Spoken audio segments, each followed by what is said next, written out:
ఈయన జైలుకు పోయిండు, రవి పార్థసారథి మాజీ చైర్మన్ ఆయన జైలుకు పోయిండు, రామ్చంద్ కరుణాకర్ అనే డైరెక్టర్, వీళ్ళందరూ కూడా వేలాది కోట్ల రూపాయల కుంభకోణాలకు పాల్పడి ఆ కుంభకోణాలు అన్ని కూడా దొరికిపోయి వీళ్ళందరూ జైలుకు పోయినారు అధ్యక్ష. ఇది ఎప్పుడు 2017 సంవత్సరానికే జరిగిపోయింది అధ్యక్ష. ఎప్పుడు కూడా రాష్ట్ర ప్రభుత్వాలు కేంద్ర ప్రభుత్వాలు ఏదైనా ఒక సంస్థ క్రిమినల్ నేరాలలో పాల్గొని ఆర్థిక నేరాలలో పాల్గొని జైలు శిక్షలో లేకపోతే ఆ సంస్థల మీద ఆరోపణలు ఉన్నప్పుడు ఆ సంస్థలను టెండర్లలో పాల్గొనకుండా నిషేధించే విధానం మన రాష్ట్రంలో మన దేశంలో కొనసాగుతుంది. అయినా తెలంగాణ రాష్ట్ర ప్రభుత్వం చంద్రశేఖరరావు గారి ప్రభుత్వము ఈ IL&FSను లేకపోతే ఈ సెంట్రిక్ లేదా విజన్ ఇన్ఫోటెక్ ఏదైతే జాయింట్ వెంచర్తో టెండర్ వేసిందో వీళ్ళని నిషేధించలేదు అధ్యక్ష. వీళ్ళకి టెండర్ కట్టబెట్టి ఈరోజు తెలంగాణ రాష్ట్రంలో ఉండే 1,52,00,000 ఎకరాలకు సంబంధించిన లక్షలాది మంది రైతుల యొక్క భూముల వివరాలను రిజిస్ట్రేషన్లు చేయడము, డాక్యుమెంట్లు చేయడము, రికార్డులు మెయింటైన్ చేయడము, అన్ని రకాల బాధ్యతలను కంప్లీట్గా ఈ సంస్థకు అప్పచెప్పారు అధ్యక్ష. ఇక్కడ నుంచే ఇక స్టోరీ మొదలైంది అధ్యక్ష. అసలైన స్టోరీ ఇక్కడ ఉన్నది. టెండర్ దక్కించుకున్న IL&FS సంస్థ పేరు మార్చింది అధ్యక్ష. టెండర్ అగ్రిమెంట్ అయిన తర్వాత టెరాసిస్ టెక్నాలజీస్ లిమిటెడ్ అని సబ్సిడరీ యూనిట్ కిందకి అగ్రిమెంట్ తీసుకొచ్చింది అధ్యక్ష. టెండర్ పాల్గొన్నప్పుడు ఒక పేరు మీద ఉండి టెండర్లో వాళ్ళ కాంట్రాక్ట్ వచ్చిన తర్వాత దాని పేరు మార్చింది అధ్యక్ష. ఒకవేళ పేరు మార్చిన మనుషులకు కూడా చట్టంలో ప్రొవిజన్ ఉంది అధ్యక్ష పేర్లు మార్చుకోవడానికి. ఒకవేళ మన పేరు నచ్చకపోతే కూడా ఒక గెజెట్ నోటిఫికేషన్ నుంచి ఒక విధానంలో ఉంది. కంపెనీస్ యాక్ట్లో కూడా ఒకవేళ సేమ్ కంపెనీ ఒకవేళ పేరు మార్చుకున్నా తప్పలేదు అధ్యక్ష, పేరు మార్చుకోవచ్చు. ఇక్కడ పేరు మార్చుకున్నది అధ్యక్ష. పేరు మార్చుకున్నాకనే తతంగం మొదలైంది అధ్యక్ష. ఈ టెరాసిస్ టెక్నాలజీస్ లిమిటెడ్ అనే IL&FS సబ్సిడరీ యూనిట్ పేరు మారిన తర్వాత ఇందులోకి ఫాల్కన్ SG అనే ఒక ఫిలిపిన్ కంపెనీ దీంట్లో 52% ఒకసారి 28/10/2021 99% ఇందులో షేర్స్ మొత్తం ఈ కంపెనీ కొనేసింది అధ్యక్ష. ఫాల్కన్ SG అనే ఫిలిపిన్ కంపెనీ. ఈ కంపెనీ కొన్న తర్వాత ఇది ఇక్కడ ఆగింది అధ్యక్ష, ఆగలే. ఈ ఫాల్కన్ SG కంపెనీ నుంచి ఫాల్కన్ ఇన్వెస్ట్మెంట్స్ అనే కంపెనీ సింగపూర్ కంపెనీ ఇందులోకి వచ్చింది అధ్యక్ష. ఈ కంపెనీ అంటే ఏదైతే ఫాల్కన్ SG పేరు మీద 99% ఉందో ఆ 99% షేర్ని ఫాల్కన్ ఇన్వెస్ట్మెంట్ అనే సింగపూర్ కంపెనీ దీంట్లోకి వచ్చింది అధ్యక్ష. 1% మిగిలిపోయింది కదా అధ్యక్ష. ఆ 1% గాదే శ్రీధర్ రాజు ఎవరైతే ఉన్నారో ఆ 1% అతను కొన్నాడు అధ్యక్ష. 1% ఈ కంపెనీలో షేర్ కొన్న గాదే శ్రీధర్ రాజు ఈ కంపెనీకి CEOగా మారిండు అధ్యక్ష. అంటే యువరాజు గారి మిత్రులు ఏ రకంగా ఇందులోకి తెర వెనుక నుంచి లోపలికొచ్చి దీన్ని మొత్తం తమ చేతిలోకి ఏ రకంగా తీసుకున్నారో గాదే శ్రీధర్ రాజు గారిని ఈ ఫాల్కన్ ఇన్వెస్ట్మెంట్ ఈ కంపెనీకి ఓనర్ను అంటే CEO చేసేసి వ్యవహారం మొత్తం గాదే శ్రీధర్ రాజు చేతికి అప్పచెప్పారు అధ్యక్ష. ఇది ఇక్కడ కూడా ఆగిందంటే లేదు అధ్యక్ష. ఫాల్కన్ ఇన్వెస్ట్మెంట్స్ మళ్ళీ వాళ్ళ దగ్గర ఉన్న 99% షేర్లని 100% కింద మొత్తం అంటే మొత్తం వాళ్ళకు ఉన్న మొత్తాన్ని మళ్ళీ అమ్మిండ్రు అధ్యక్ష. దాంట్లోకి ఎవరు వచ్చారు అధ్యక్ష? Sparrow investments, GW sky private limited, Hillbrook investments వీళ్ళు ఒకవైపు వచ్చిండ్రు అధ్యక్ష. అది వీ యజమానులు ఎవరయ్యా అంటే రాహుల్ గోస్వామి, ఆనంద్ కుమార్ వీళ్ళందరు ఓనర్లు అధ్యక్ష. ఈ 3 కంపెనీల నుంచి మళ్ళీ హిల్బ్రూక్ ఇన్వెస్ట్మెంట్స్ నుంచి కొనుక్కున్న company gateway fund to LP అనే ఇంకొక సంస్థ వచ్చింది అధ్యక్ష. దాంట్లో నుంచి మళ్ళీ స్పారో ఇన్వెస్ట్మెంట్స్ నుంచి కొనుక్కున్న దాంట్లో గేట్వే ఫండ్ టు LLP ఇందులోకి వచ్చారు అధ్యక్ష.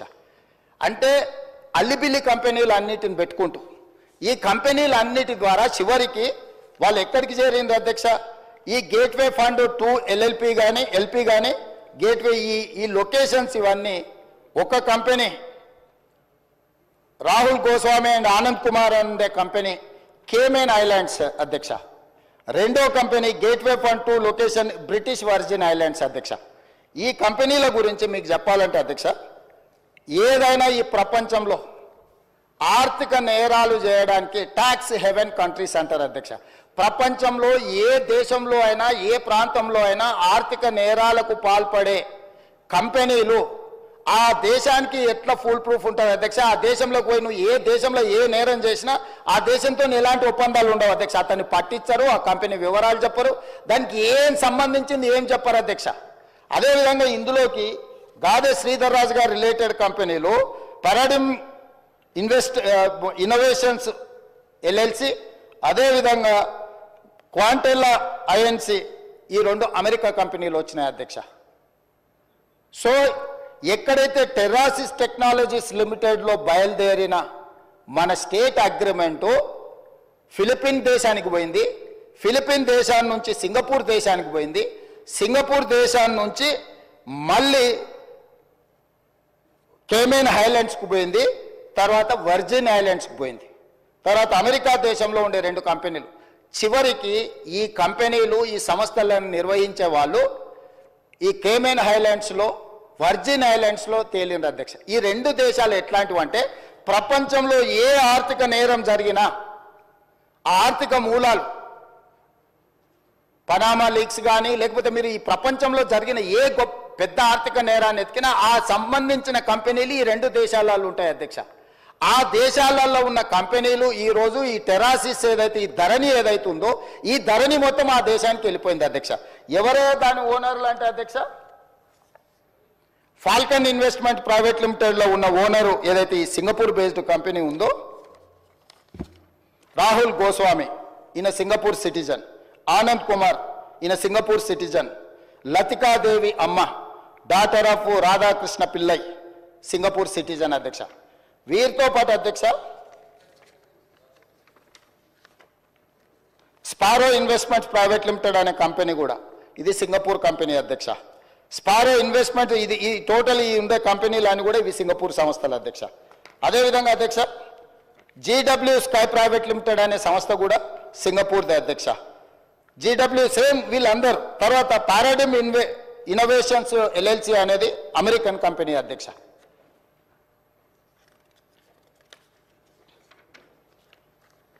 అదేవిధంగా హిల్ బ్రూక్ ఇన్వెస్ట్మెంట్స్ అనే లిమిటెడ్ అనే కంపెనీ పేరు చెప్పిన కదా అధ్యక్ష, వర్జిన్ ఐలాండ్స్ బ్రిటిష్ అధ్యక్ష. అదేవిధంగా క్వాంటెల్లా ఐఎన్సి అని చెప్పిన కదా అధ్యక్ష, ఇది అమెరికా కంపెనీ అధ్యక్ష. అదేవిధంగా గేట్వే పార్ట్నర్స్ అని చెప్పిన కదా అధ్యక్ష, గేట్వే పార్ట్నర్స్ 2 లిమిటెడ్ అనేది ఉంది కదా అధ్యక్ష, కేమెన్ ఐలాండ్స్ అధ్యక్ష. అంటే ఈ మొత్తం కంపెనీలు ఈ రోజు నిర్వహిస్తున్న గాదే శ్రీధర్ రాజుతో సహా వీళ్ళెవ్వరూ ఈ దేశ పౌరులు కాదు అధ్యక్ష. ఈ రాష్ట్ర పౌరులే కాదు, ఈ దేశంలో పక్క రాష్ట్ర పౌరులైనా పర్వాలేదు అధ్యక్ష. ఎవ్వరు కూడా ఈరోజు ఈ ధరణి పోర్టల్ నిర్వహిస్తున్న టెరాసిస్ కంపెనీ పేరు మీద మొదలయ్యి మారుకుంటూ పేర్లు మారుకుంటూ సంస్థలు మారుకుంటూ దేశాలు మారుకుంటూ ఈరోజు కేమెన్ ఐలాండ్స్కు బ్రిటిష్ వర్జిన్ ఐలాండ్స్కి ఎక్కడికైతే చేరిందో అవి ప్రపంచంలో ఆర్థిక నేరాలకు సంబంధించిన ట్యాక్స్ హెవెన్ కంట్రీస్ అధ్యక్ష. ఆ దేశంలో నేరం చేసిన ఎవడు పట్టుకోలేడు, ఆ దేశం ఎవరికి వివరాలు ఇవ్వదు. ఈరోజు మన ధరణి పోర్టల్ అనేది ఆ దేశానికి ఆర్థిక నేరాలకు పాల్పడే దేశంలో ఉన్న సంస్థ చేతిలోకి మన తెలంగాణ రాష్ట్ర రైతాంగం యొక్క సంపూర్ణమైన వివరాలు ఈరోజు అక్కడికి వెళ్ళిపోయినాయి అధ్యక్ష.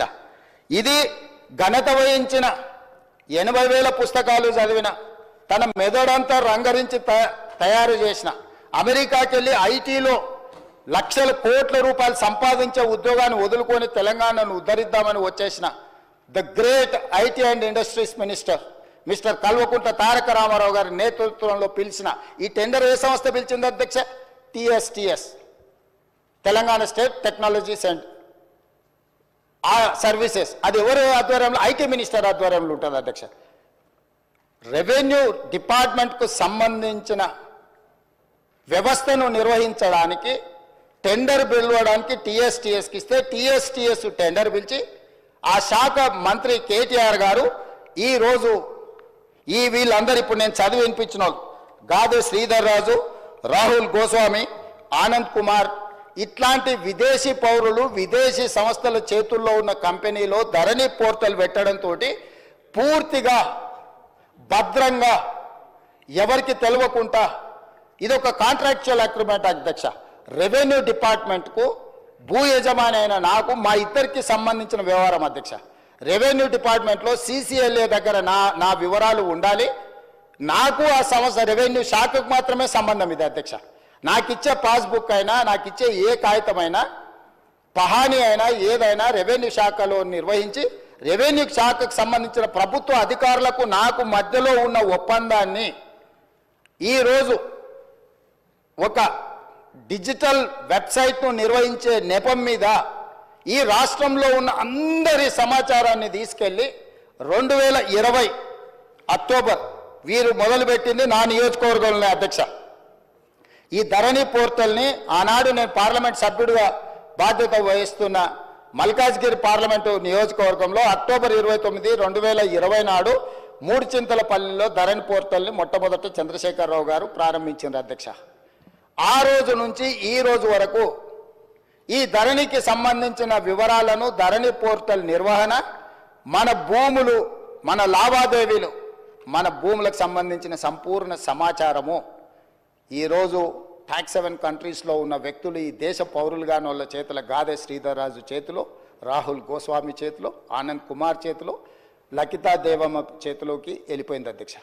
అధ్యక్ష, నేను మిమ్మల్ని అడుగుతున్నా అధ్యక్ష, రెవెన్యూ శాఖకు నాకు సంబంధించిన సమాచారం, మా ఇద్దరి మధ్యలోనే ఉండాల్సిన సమాచారము, ఈ సమాచారం అంతా తీసుకెళ్లి ఇతర దేశాలలో ఆర్థిక నేరాలలో ఇరుక్కపోయిన కంపెనీలు, IL&FS కానీ లేకపోతే సత్యంతో ఉన్న రిలేషన్ కానీ, ఆ కంపెనీలో ఉన్న MDలు, వైస్ చైర్మన్లు లేకపోతే డైరెక్టర్లు అందరూ 2017లోనే ఆర్థిక నేరాలకు పాల్పడి వేల కోట్ల రూపాయల కుంభకోణాలలో పాల్పడి జైళ్లలో ఉన్న సంస్థకు చంద్రశేఖరరావు గారు అప్పచెప్పి ఈ తెలంగాణ రైతాంగ సంపూర్ణ సమాచారాన్ని దేశాలు దాటిచ్చింది అధ్యక్ష.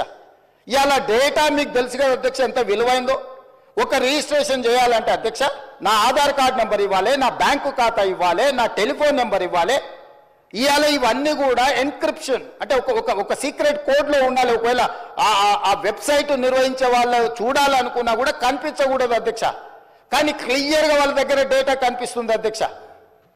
ఈరోజు ఈ నిర్వహణలో ఈ రాష్ట్రంలో 2020 నుంచి ఇప్పటి వరకు జరిగిన ప్రతి ట్రాన్సాక్షన్కు సంబంధించిన ఆధార్ కార్డు, బ్యాంకు ఖాతా నెంబర్, టెలిఫోన్ నెంబర్ అన్ని వివరాలు ఈరోజు పూర్తిగా క్రిస్టల్ క్లియర్గా వాళ్ళ చేతులకు వెళ్ళిపోయి ఇతర దేశాలు, దేశ సరిహద్దులు దాటిపోయి ఇతర దేశాలు, ఆర్థిక నేరాలకు పాల్పడుతున్న దేశాలకు మన రాష్ట్రంలో ఉన్న సంపూర్ణమైన రెవెన్యూ సమాచారం అని తెలిపోయింది అధ్యక్ష. ఇది ఎంత తీవ్రమైన నేరం అంటే ఈ నేరానికి శిక్ష అనేది ఏ స్థాయిలో విధించాలనో చట్టాలన్నిటిని కూడా చదవాల్సిన పరిస్థితి ఈరోజు ఈ రాష్ట్రంలో చంద్రశేఖరరావు గారు కల్పించారు అధ్యక్ష.